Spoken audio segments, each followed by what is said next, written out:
The story opens 3 months after the alien fleet arrived. Unlike the dramatic invasions of human fiction, the Valen Empire chose subtlety. Their massive ships hover silently above major cities, casting permanent shadows. No weapons fired, no buildings destroyed, just an overwhelming presence that made governments surrender within hours. The aliens look almost human but taller, with pale blue skin and three-fingered hands. They speak through translators in calm, measured voices. Their leader, Commander Nex, addresses the world through hijacked broadcast systems. The message is simple. Earth now belongs to the Valen Empire. Humans will continue their lives under new management. Most people accepted this. The stock markets crashed, then stabilized. People went to work, schools reopened, and life continued with an eerie normalcy. The aliens seemed content to observe from their floating cities, occasionally issuing new regulations through human puppet governments. But not everyone accepted defeat. The story follows Tom, a former Marine who now works at a power plant outside Detroit. He watches the alien ship floating above the city skyline every morning. His neighbors have adapted. They complain about the new curfew laws and the requirement to register all vehicles. But they adapt. Tom notices things others miss.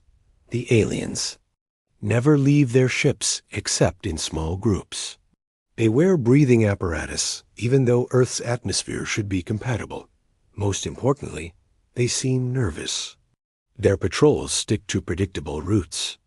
Their technology, while advanced, shows signs of wear and hasty deployment. During his night shift, Tom meets Lisa, an engineer who shares his observations. She's been monitoring electromagnetic signatures from the alien vessels. The ships aren't just hovering, they're constantly scanning, as if searching for something or preparing for resistance they haven't found yet. The two begin meeting regularly, joined by others. Marcus, a former Army intelligence officer now working construction. Anna, a teacher who's been quietly documenting alien patrol patterns. And Dr. Ray, a retired physicist who suspects the alien technology isn't as superior as it appears. They start small. Tom begins noting which power grids feed into areas beneath alien ships.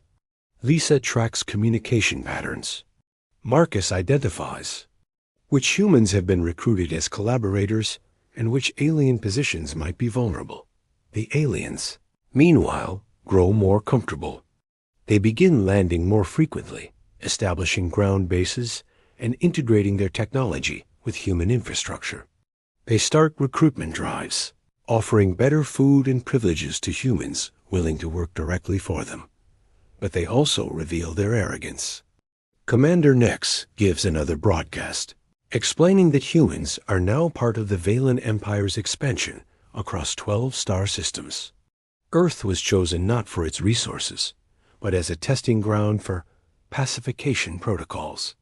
Humanity, he explains, represents a perfect test case, intelligent enough to be useful, but lacking the unity or will to mount serious resistance. The broadcast ends with Nex announcing the first phase of integration, mandatory service assignments. All humans between 18 and 45 will be assigned new roles supporting the alien administration. Families will be relocated to efficiency zones near alien installations. This announcement changes everything. The quiet resignation transforms into quiet fury. Tom's small group realizes they're not alone. Similar cells are forming worldwide. The aliens expect compliance, but they're about to discover something about human nature they clearly don't understand. The part ends with Tom standing on his apartment balcony, looking up at the alien ship floating over Detroit. For 3 months, it represented humanity's defeat. Now, it looks like a target. He pulls out a small radio Lisa gave him, a modified device that can tap into frequency bands the aliens use. Static fills the air, then voices. Alien voices, speaking in their native language. Tom doesn't understand the words, but he recognizes the tone.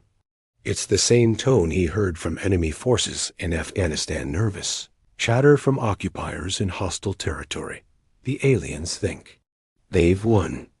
They think humanity rolled over and accepted defeat. They're about to learn the difference between submission and preparation. The silent war hasn't begun yet, but the foundation is being laid. And humanity's greatest weapon isn't technology or firepower. It's being underestimated. As Tom turns off the radio, he sees lights in windows across the city flickering in a pattern. Not random, deliberate. A code Lisa taught them. Others are listening. Others are watching. Others are preparing. The aliens chose to invade Earth, thinking they understood humans. They were wrong. 2 weeks after the mandatory service announcement, the resistance begins to take shape. Tom finds himself assigned to maintain power systems for the alien base built on Detroit's outskirts. The assignment, meant to control him, becomes his greatest asset. The base is a sprawling complex of silver structures connected by enclosed walkways. Tom works alongside 50 other humans, all supervised by 2 Valen guards who barely pay attention to their human workers. The aliens' arrogance works in humanity's favor. They see humans as too primitive to pose a real threat. Tom discovers the base's weakness on his first day. The aliens use their own power generation, but they've connected it to Earth's electrical grid as a backup. More importantly, their systems aren't compatible with Earth's infrastructure. They're using crude adapters and converters, creating inefficiencies and potential failure points. During lunch breaks in the human worker area, Tom meets others with similar observations. Jake, assigned to waste management, notices the aliens produce specific types of waste that suggest their breathing apparatus filters. More than just air, they're filtering out something naturally present in Earth's atmosphere. Emma, working in communications, discovers the aliens rely heavily on automated systems because they don't have enough personnel to manually monitor everything. Each evening, Tom reports back to his original cell. Lisa has made contact with similar groups in 12 other cities. A network grows carefully. Using simple communication methods, the aliens either can't detect or don't consider worth monitoring. Dead drops in specific locations, coded messages hidden in routine work reports, and personal meetings disguised as chance encounters. Marcus has been tracking collaborator activities. Some humans work with the aliens out of fear, others for the promised benefits. But Marcus identifies a pattern. The aliens only recruit humans for basic functions. No human has been given access to advanced technology or strategic information. The Valen Empire trusts their human subjects just enough to be useful, but not enough to be dangerous. Dr. Ray makes the most significant discovery. By analyzing metal samples Tom smuggled from the alien base, he determines their technology uses rare earth elements in combinations that should be impossible with standard chemistry. The aliens aren't just advanced, they're using physics human science hasn't discovered yet. But the technology shows signs of rapid mass production and corner cutting that suggests desperation rather than superiority. The resistance network expands beyond information gathering. Anna, the teacher, begins recruiting teenagers whose schools now include Empire integration classes taught by human collaborators. These students, angry about their stolen futures, become perfect couriers and observers. Their youth makes them invisible to alien patrols focused on adult threats. Lisa establishes contact with resistance cells worldwide through ham radio operators who've learned to piggyback signals onto alien communication frequencies. She discovers that humanity's response follows similar patterns everywhere. Small cells, careful observation, and growing networks of cooperation. The aliens, meanwhile, begin showing signs of strain. Tom notices increasing arguments between Valen officers, conducted in their native language, but with body language that suggests disagreement. More concerning for them, Some of their equipment begins showing wear patterns that suggest they can't easily replace or repair damaged systems. Commander Nex issues another broadcast, this time with an edge of frustration. He announces that the integration process is proceeding slower than expected in several regions. New restrictions are implemented. Humans cannot gather in groups larger than 5. All electronic devices must be registered. And travel between cities requires alien-issued permits. But these restrictions reveal weakness rather than strength. The aliens are reacting to something they can't quite identify, but definitely fear. The resistance realizes they're winning the psychological war they didn't know they were fighting. The turning point comes when Tom's team at the power plant stages their first active operation. During a routine maintenance procedure, Tom deliberately creates a cascade failure in the power grid feeding the alien base. The outage lasts only 6 minutes, but it forces the aliens to activate emergency systems that Lisa's equipment can monitor. And analyze the data they gather reveals everything. The alien ships aren't just hovering over cities, they're mining stations, extracting specific atmospheric gases Earth's ecosystem produces naturally. The Valen Empire didn't invade Earth for its resources or strategic position.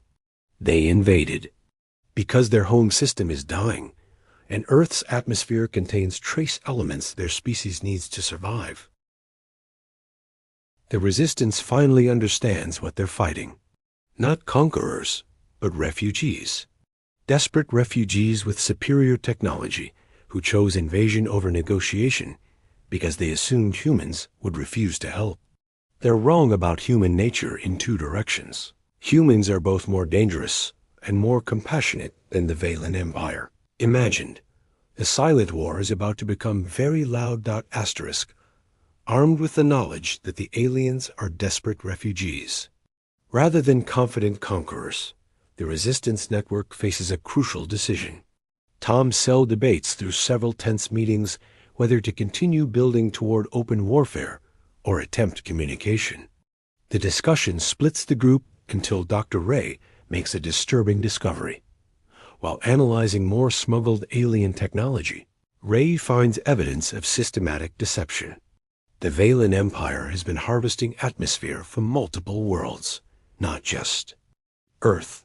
Worse, the process slowly depletes the trace elements that make planets habitable for native species. Earth isn't being occupied, it's being strip-mined, on a timeline measured in decades rather than centuries. The revelation changes everything. Any sympathy for the aliens as desperate refugees evaporates when the resistance realizes the Valen Empire has done this before, to other worlds, to other species. They're not fleeing a dying homeworld, they're killing worlds. To extend their own survival, Tom Cell makes contact with a global resistance network that has reached the same conclusions. Lisa's communications reveal coordination between cells in New York, London, Tokyo, and dozens of smaller cities. The underground network has grown into a worldwide shadow organization operating under the aliens. Notice, the first coordinated strike targets the aliens' dependence on human infrastructure. At precisely 3 a.m. GMT, resistance cells worldwide implement prepared sabotage operations. Tom's team triggers power grid failures across the Great Lakes region. Similar teams knock out water treatment plants, telecommunications hubs, and transportation networks in coordinated strikes designed to look like random system failures. The aliens respond with predictable efficiency, deploying repair teams to restore damaged infrastructure. But this response reveals critical intelligence. The Valen Empire has fewer personnel than their massive ships suggest. Each base operates with skeleton crews, and their repair teams are stretched thin, responding to multiple simultaneous accidents. More importantly, the aliens can't fix everything themselves. They need human technical knowledge to maintain Earth's complex infrastructure. Their technology can interface with human systems, but they don't understand the underlying engineering well enough to operate independently. Jake, still working waste management at the Detroit base, notices increased tension among alien personnel. Conversations become more heated and security protocols tighten. The aliens install new scanning equipment and begin random searches of human workers. But their paranoia works against them. The increased security measures confirm they feel threatened by something they can't identify. Emma intercepts communications revealing the aliens are requesting reinforcements from their fleet.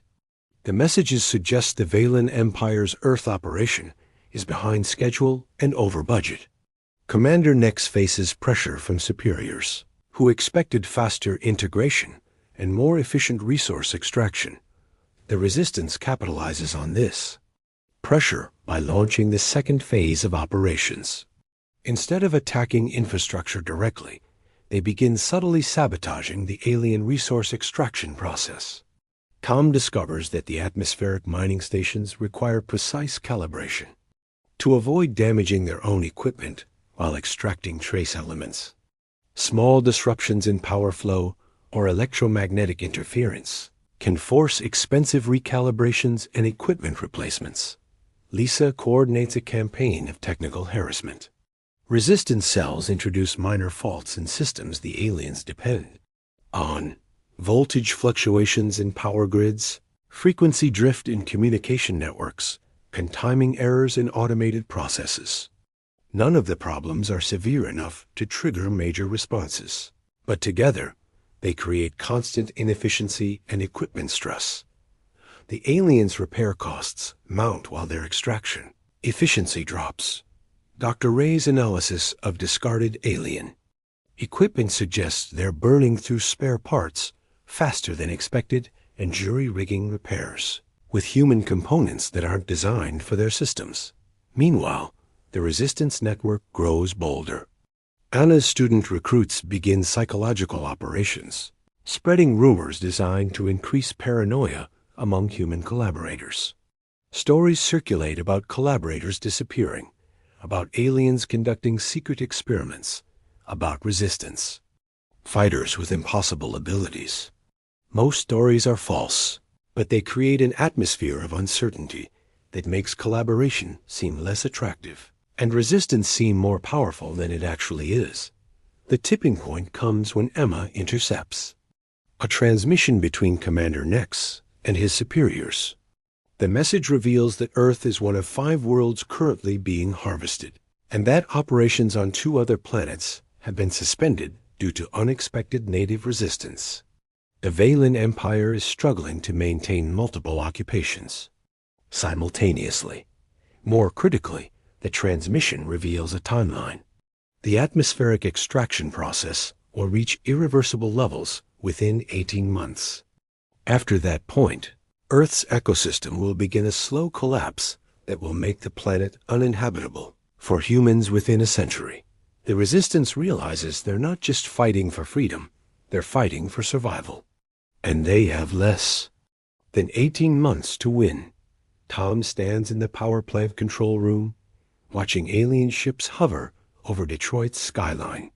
For months, those ships represented overwhelming superiority.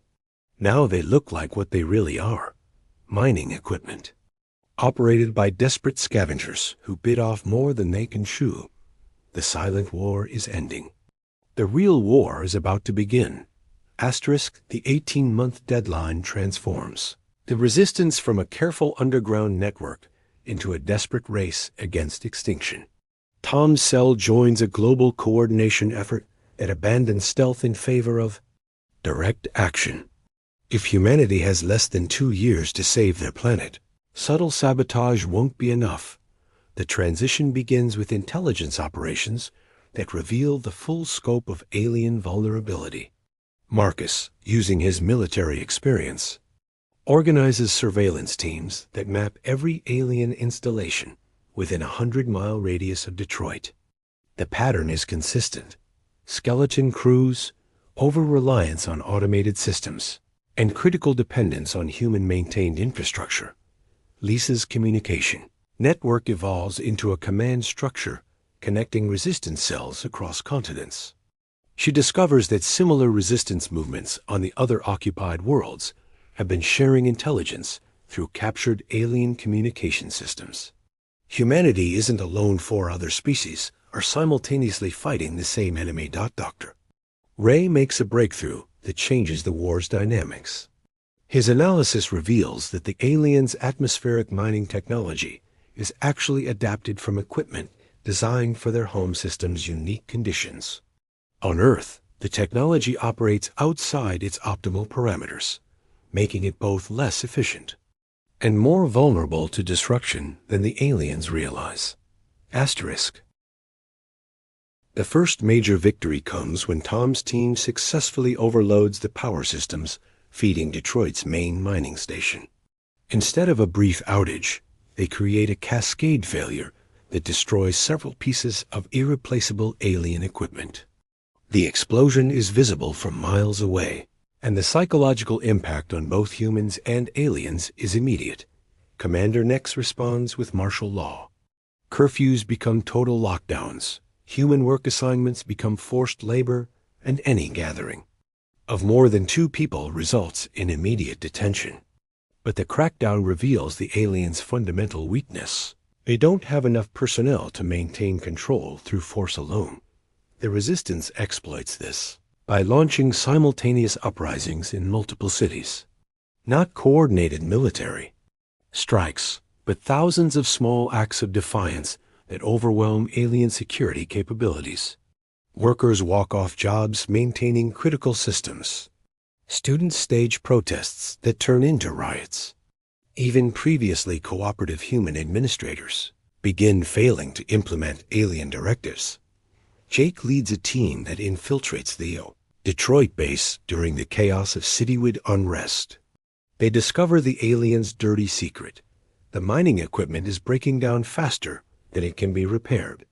The Valen Empire's extraction timeline isn't based on optimal efficiency. It's based on how long their equipment will last before complete failure. Emma's communications intercepts reveal panic in alien command structures. Messages between bases discuss equipment failures, personnel shortages, and requests for evacuation support that are being denied by fleet commanders. The Valen Empire is committed to the Earth, operation beyond the point of rational retreat. Anna's student network provides the breakthrough that turns resistance into revolution. Teenagers, small enough to crawl through maintenance spaces the aliens can't access, plant explosive devices throughout alien installations.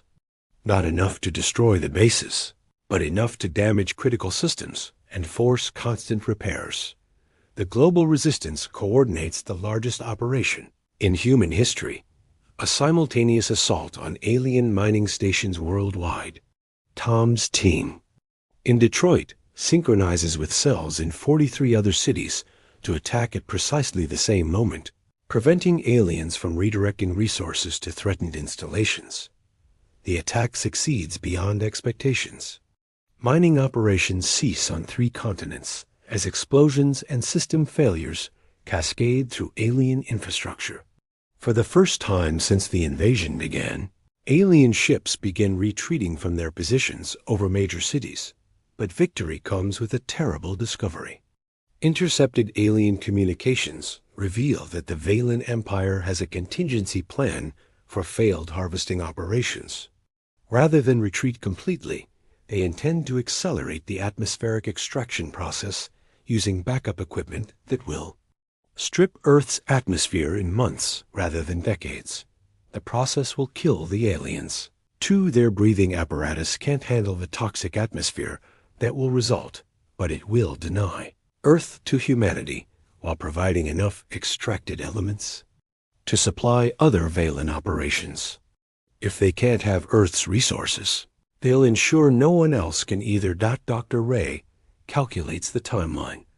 If the aliens activate their scorched Earth protocol, Earth's atmosphere will become unbreathable for humans within 6 months. The resistance has won every battle, but faces losing the war through spite. Commander Nex makes a final broadcast, his calm demeanor replaced by visible rage. He announces that humanity's terrorist activities have forced the Empire to implement emergency resource extraction procedures. The message is clear: surrender. Completely or watch your world die. Tom looks at his exhausted team in the power plant control room.